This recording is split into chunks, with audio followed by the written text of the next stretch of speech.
ভোর থেকে টানা বৃষ্টির কারণে রাজধানীর অনেক এলাকায় দেখা দিয়েছে জলাবদ্ধতা। প্রধান সড়ক থেকে শুরু করে অলিগলিতেও সৃষ্টি হয়েছে জলাবদ্ধতা। এতে চরম ভোগান্তিতে পড়েছে নগরবাসী। ছুটির দিন হলেও যারা প্রয়োজনে বের হচ্ছেন পড়ছেন বিপাকে। অনেক সড়কে হাঁটু পানি পর্যন্ত জমে গেছে। এদিকে সড়কে পানি থাকায় অনেক জায়গাতে নষ্ট হয়েছে যানবাহন। এখন জন্ম সনদ দিয়ে খোলো বিকাশ স্টুডেন্ট অ্যাকাউন্ট। নিজের বিকাশ নিজে কর।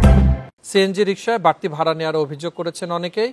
খানাখন্দের কারণে অনেক রাস্তা দিয়ে চলতে বেশি দুর্ভোগে পড়তে হচ্ছে নাগরিকদের। দ্রুত সময়ের মধ্যে জলাবদ্ধতা নিরসনে উদ্যোগ নিতে নগর কর্তৃপক্ষের প্রতি আহ্বান জানান তারা।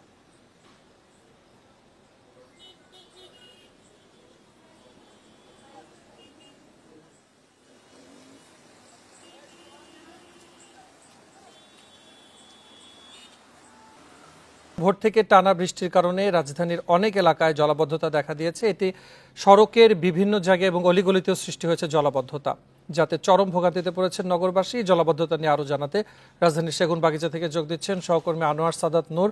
আনোয়ার সাদাত নূর, যদিও আজকে ছুটির দিন শুক্রবার, এরপরও আসলে আমরা দেখেছি যে বিভিন্ন এলাকাতে কিন্তু যানজটের পরিস্থিতি তৈরি হয়েছে। সেগুনবাগিচা যদিও ব্যস্ততম একটি এলাকা, আজকে ছুটির দিন শুক্রবারের জন্য হয়তো সেখানে কিছুটা ফাঁকা রয়েছে, কিন্তু জলজটের পরিস্থিতি কেমন সেখানে দেখছেন?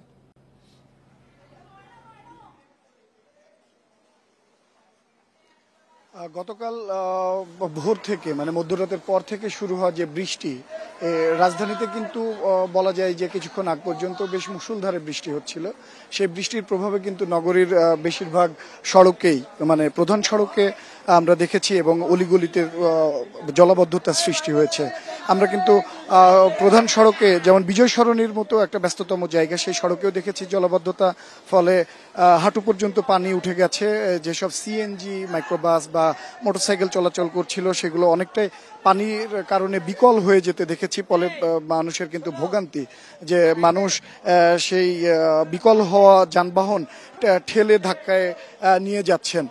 অনেকে অভিযোগ করছেন যে এই পানির কারণে পর্যাপ্ত সংখ্যক গাড়ি তারা পাচ্ছেন না, যেখানে সিএনজি বা বাসে উঠতে পারছেন না। মানে চলাচলের জন্য একটা বিড়ম্বনায় পড়তে হয় যারা অফিসগামী বাইরের কাজে বের হয়েছেন সেসব মানুষকে। এছাড়াও মানে প্রধান সড়ক ছাড়াও কিন্তু এরকম সেগুনবাগিচা, আমরা এখন যেখানে আছি সেগুনবাগিচার একটি ব্যস্ততম সড়ক গলি বলা যায়, যেখানে ঢাকা রিপোর্টার্স ইউনিটি, সেই সড়কে কিন্তু মানে সেই গলিতে কিন্তু আমরা দেখছি যে প্রায় হাঁটু সমপরিমাণ পানি। এই ছাড়াও কিন্তু আমরা দেখেছি কাউরান বাজার, ফার্মগেট এলাকার বিভিন্ন গলিতে এবং সড়কে এরকম জলাবদ্ধতা, যেখানে ড্রেনেজ ব্যবস্থার কারণে বা ড্রেনেজ ব্যবস্থা পানি পাস না করতে পারার কারণে কিন্তু জলাবদ্ধতার সৃষ্টি হয়েছে সকাল থেকেই। স্থানীয় বাসিন্দা এবং যারা পথে বের হয়েছেন, রাস্তায় বের হয়েছেন, তারা কিন্তু এই অভিযোগটা বারবারই করছেন যে কিছুটা বৃষ্টি হলেই তাদের এই সড়কগুলোতে এরকম জলাবদ্ধতা সৃষ্টি হয় এবং এই জলাবদ্ধতা দীর্ঘ সময় সেখানে অবস্থান করে, যার ফলে তাদেরকে কিন্তু একটা বিড়ম্বনার মধ্যে পড়তে হয়।